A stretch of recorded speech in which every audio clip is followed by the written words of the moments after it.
Hello বন্ধুরা, আমার নাম আখি। আমি যখন বিয়ে করি তখন আমার বয়স ছিল 18 বছর এবং আমার বিয়েটা হয়েছিল আমার ভাসুরের অনুরোধে। ভাসুর একজন নেপালিয়ান মেয়েকে বিয়ে করেছিল, কিন্তু সে 1 বছরের বাচ্চা রেখে ডিভোর্স নিয়ে চলে যায়। বাচ্চাকে আমিই দেখাশোনা করি। বাচ্চাটার বয়স 2 বছর।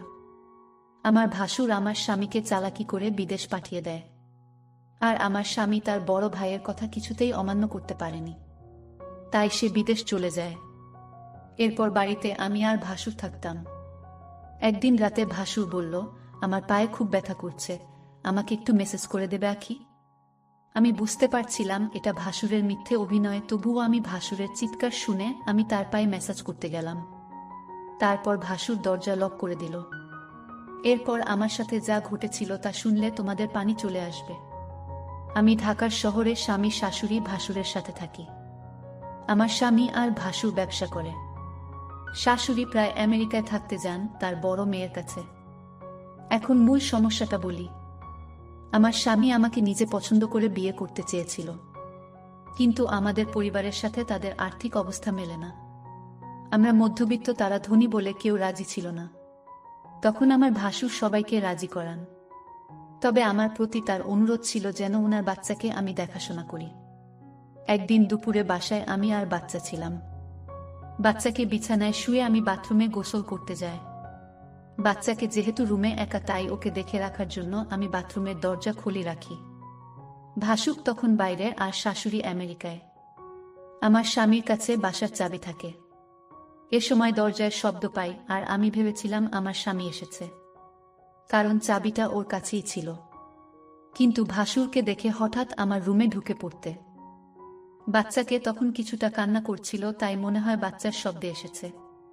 এসে উনি বাথরুমে ঢুকে পড়ে। আমি অবাক হয়ে গেলাম। কেউ না বলে হঠাৎ এভাবে বাথরুমে ঢুকে পড়ে। আমি তাকে কিছুই বলতে পারিনি। ভাসুর তখন বলছিল, সরি, আমি জানিতাম না তুমি বাথরুমে ছিলে। এদিনের ঘটনার পর থেকেই ভাসুরের চোখে আমি এক অন্যরকম দৃষ্টি দেখি। দৃষ্টিতে জানি কেমন আমার মোটেও ভালো লাগে না। মনে হয় উনি আমার দিকে তাকিয়ে অনেক কিছু ভাবছেন। আমাকে উনি নাম ধরে ডাকতেন, কিন্তু এখন ডাকার ধরনটাও কেমন যেন হয়ে গেছে। এই ঘটনার পর থেকে প্রায় প্রতিদিনই দুপুরে উনি বাসায় চলে আসেন, কিন্তু আগে প্রয়োজন ছাড়া কখনো বাসায় আসতেন না। এই সময় আমার স্বামী থাকে প্রতিষ্ঠানের অফিসে। অফিসে কাজ না থাকলেও আমার স্বামীকে কোনো এক কাজে লাগিয়ে উনি বাসায় আসতেন। শুধু বাসায় থাকলে সমস্যা ছিল না, কিন্তু বাচ্চার কাছে থাকার অজুহাতে উনি আমার ঘরে পড়ে থাকেন আর অদ্ভুতভাবে তাকান। বাচ্চার জন্য আমিও বেশি দূরে সরতে পারি না। বাচ্চাটা কিছুক্ষণ পর পর আমাকে ডাকে। এ অবস্থা প্রায় 2-3 মাস ধরে চলছে। হঠাৎ একদিন আমার ভাসুর বলল, আমার স্বামীকে বিদেশ পাঠাবে, ভালো একটা বিষয় আছে তাই। বেতনও অনেক ভালো, আর তাই আমার স্বামীও না করেনি। উনি মনে হয় আমার কাছে কিছু একটা চাচ্ছেন, না হলে আমার স্বামীকে বিদেশ পাঠালো কেন? তবে তার চাওয়াটা যে কি সেটা আমি বুঝতে পারছি না। আবার আমি মনে মনে ভাবি আমার ধারণা ভুল, কারণ উনি খুবই ভালো একজন মানুষ, খুব খেয়াল রাখেন আমাদের, তাই দ্বিধাটা রয়ে গেছে। আমি কি করলে উনার সাথে সম্পর্কটা আবার আগের মতো হবে? তাছাড়া আমি ওনার মনে কি আছে সেটা কিভাবে বুঝতে পারবো? আমার স্বামীকে কি ঘটনা জানাবো, নাকি অপেক্ষা করব আরও কিছুদিন? আমি ভাবলাম না, স্বামীকে এখনই কিছু জানানোর দরকার নেই, আরও কনফার্ম হয়ে তারপর জানানো উচিত আমি মনে করি। ভাসুর আমার দিকে অন্যরকম দৃষ্টিতে চেয়ে থাকত। আমি মাঝে মাঝে বলতাম, আপনি এভাবে কি দেখেন আমার দিকে তাকিয়ে? তখনই বলতো, আসলে কি বলবো, আমি খুব কষ্টে আছি।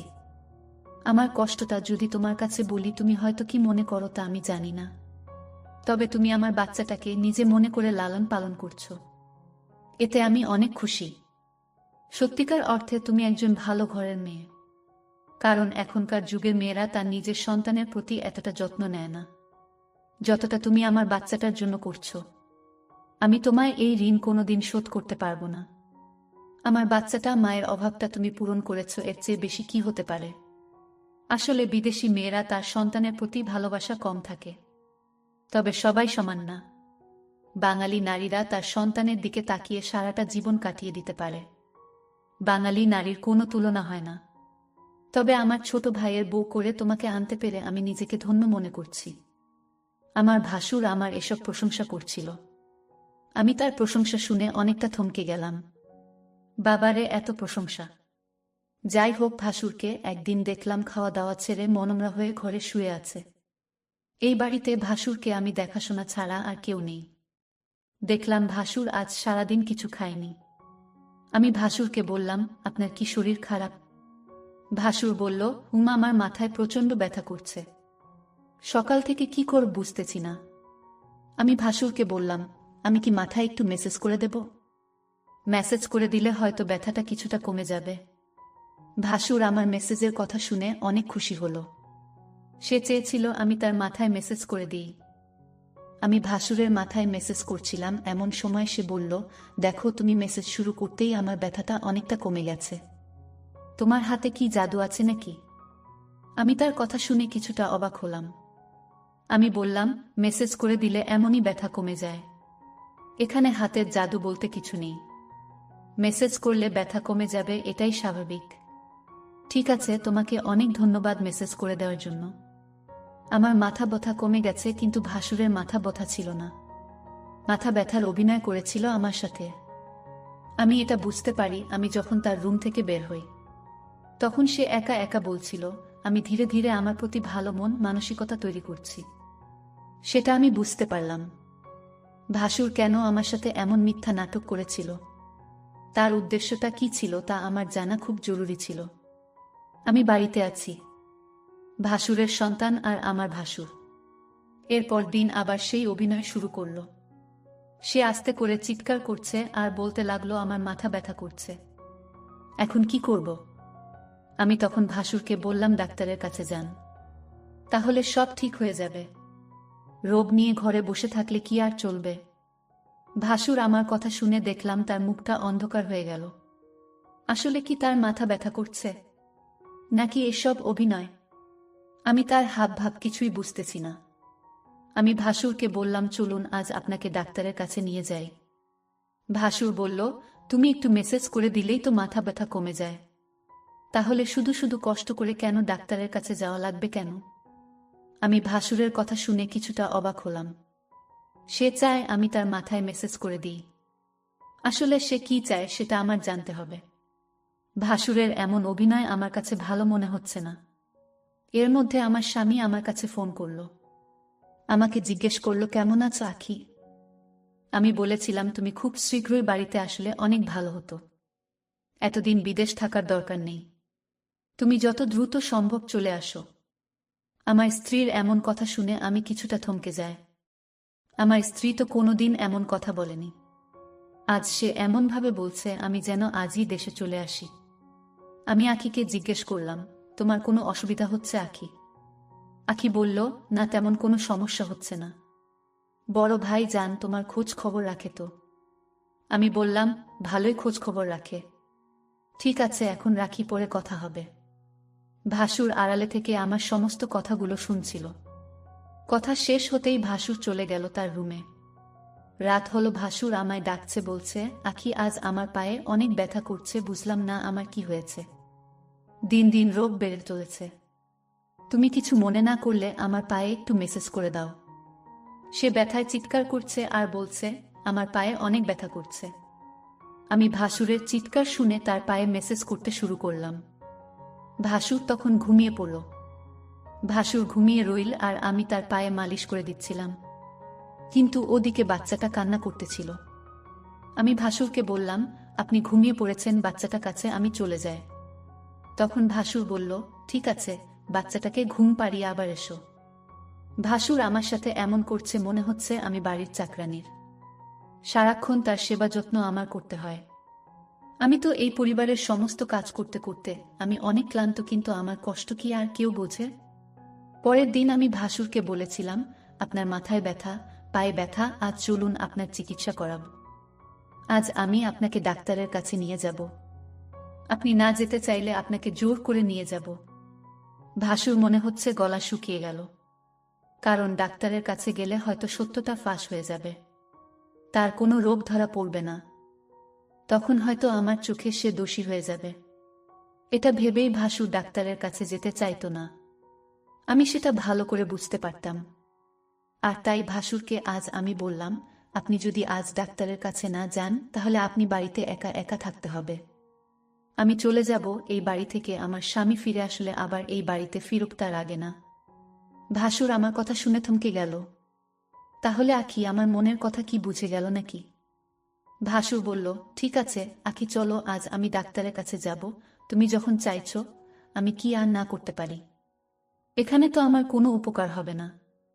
আপনারও ভালো হবে, আপনার ভালোর জন্যই তো ডাক্তারের কাছে নিয়ে যাওয়া। ভাসুরের মতলব ভালো ছিল না, এটা আমি শিওর হলাম তার কথায়। যাই হোক, ডাক্তারের কাছে গেলাম।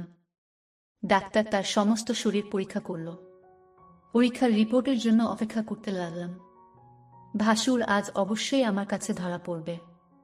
ভাসুরের মুখখান দেখলাম শুকিয়ে গেছে। প্রায় 4 ঘন্টা পর রিপোর্ট আসলো। ডাক্তার রিপোর্ট দেখে বলল, আপনার কোনো সমস্যা নাই, আপনি তো ভালো আছেন, আপনার সমস্ত রিপোর্ট ভালো। ডাক্তারের কথা শুনে ভাসুর অনেকটা লজ্জিত হল। আমি ভাসুরকে নিয়ে বাড়িতে ফিরলাম। আমি ভাসুরকে জিজ্ঞেস করলাম, আপনার কোনো রোগ নেই, আপনি রোগের ভান করে কেন আমাকে কষ্ট দিলেন? আপনার উদ্দেশ্যটা কি বলবেন? ভাসুর বলল, আরে অনেক সময় রিপোর্টের সমস্যা ধরা পড়ে না, কিন্তু আখি বিশ্বাস করো আমার সত্যি পায়ে এবং মাথা ব্যথা করছিল। পরের দিন রাতে ভাসুর আবার চিৎকার শুরু করল। বলতে লাগলো, ব্যথায় মরে গেলাম, আমার খুব পায়ে ব্যথা করছে। শুনছো আখি, তুমি আমার পায়ে একটু মেসেজ করে দাও। আমি তার চিৎকার শুনে কি আর করবে, মেসেজ করতে গেলাম, তার পায়ে মেসেজ করে দিলাম। ভাসুর তখন ঘুমের ভান করে শুয়েছিল। আখি তার পায়ে ম্যাসাজ করে দিচ্ছিল। ভাসুর বলল, ঠিক আছে, আমার ব্যথা একদম নিরাময় হয়ে গেছে, এখন তুমি যাও, ঘরে গিয়ে ঘুমিয়ে পড়ো। কিন্তু আখি দেখি আমার কথা কিছু শুনেছেন না। সে আমার পায়ে ধরে ঘুমিয়ে গেছে। মনে হচ্ছে সে অনেক ক্লান্ত হয়ে গেছে। আমি বিছানা থেকে উঠে বললাম, তুমি এখানে কিভাবে এলে আর আমার রুমে কেন? এখানে তুমি কি করছো? ভাসুরের এসব কথা শুনে আমার মনে হলো, বাহ, আপনি তো ভালোই বলছেন। ভাসুর বলল, যাও তোমার রুমে গিয়ে ঘুমাও। ভাসুরের আজকে বিষয়টা আমি কিছুই বুঝতে পারছিলাম না। রাত শেষে সকাল যখন হলো তখন একজন লোক ডাকতে লাগলো, আখি বাড়িতে আছেন? আমি বললাম, আমি আখি, বলুন কি বলবেন।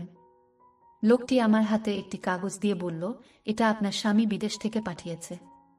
আমি খামটা খুলে যা দেখলাম তা দেখে আমার মনে হচ্ছিল আকাশ বুঝি আমার মাথায় ভেঙে পড়ল। এটা ছিল ডিভোর্স লেটার। আমার স্বামী আমাকে বিদেশ থেকে ডিভোর্স দিয়ে দিয়েছে। আমার তো কোনো অপরাধ ছিল না, তাহলে কেন সে আমাকে ডিভোর্স দিল? আমি তো কিছুই বুঝতেছি না। আমি অনেকটা ভেঙে পড়তে লাগলাম। আমার মাথায় কোনো কাজ করছিল না। আমি এটা মেনে নিতে পারছি না। কোনো কারণ ছাড়াই আমাকে ডিভোর্স দিল আমার স্বামী, এটা আমি কিভাবে মেনে নেব? কিন্তু হঠাৎ আমার মতে আমার স্বামী একটা ভিডিও শেয়ার করে পাঠাল। ভিডিওটা দেখে আমার মাথা ঘুরে গেল। ভিডিওটা তো আমি যখন ভাসুরের পায়ে ব্যথা ছিল তখন মেসেজ করেছিলাম, সেই ভিডিও। আমি ভিডিওটা দেখে চমকে গেলাম। আমি ভাসুরের উপকার করলাম আর ভাসুর কিনা আমার স্বামীকে ভুল ধারণা দিল। কেন সে এটা করল? আমি ভাসুরের রুমে গিয়ে ভাসুরকে বললাম, আপনি কি মানুষ না অন্য কিছু? আপনি কিসের জন্য আমার সংসারটা ভেঙে দিলেন? একটা মিথ্যা নাটক করে। আমার মন সহজ সরল ছিল। আমি কিছুটা বুঝতে পারছিলাম, কিন্তু আমি তো আপনাকে বলিনি, কারণ আমি আপনাকে সম্মান করি তাই। আর আপনি সম্মানের এই প্রতিদান দিলেন। ভাসুর তখন দরজাটা লক করে দিল। আমি বললাম, দরজা লক করলেন কেন? সে বলল, একটু পরে সবাই বুঝতে পারবে। ভাসুর তখন আমার পায়ে এসে পড়ল আর বলল, তুমি আমায় ক্ষমা করে দাও। আমি যা করছি আমার সন্তানের জন্য করেছি। আমি চেয়েছি তুমি আমার সন্তানের জননী হও। আমার সন্তানকে তুমি যেভাবে লালন পালন করেছ, এতে আমি অনেক খুশি। আমি চাই তুমি আমার হয়ে সারা জীবন থাকো, তাই তো আমি এটা করেছি। নিজের সন্তানের জন্য সকল বাবা মা সব কিছু করতে পারে। আমাকে তুমি ক্ষমা করে দিও। তারপর আমার কিছু করার ছিল না। আমি ভাসুরের সন্তানের দিকে তাকিয়ে তার কথা মেনে নিলাম। কিন্তু ওই দিকে আমার স্বামী একটা বিদেশি মেয়েকে বিয়ে করে বাড়িতে নিয়ে আসলো। বন্ধুরা, গল্পটি যদি তোমাদের ভালো লেগে থাকে তাহলে অবশ্যই সামিয়া ব্লগ চ্যানেলটি সাবস্ক্রাইব করে রাখবেন। আজকের মতো চলে যাচ্ছি, ফিরবো আগামীকাল নতুন কোনো গল্প নিয়ে।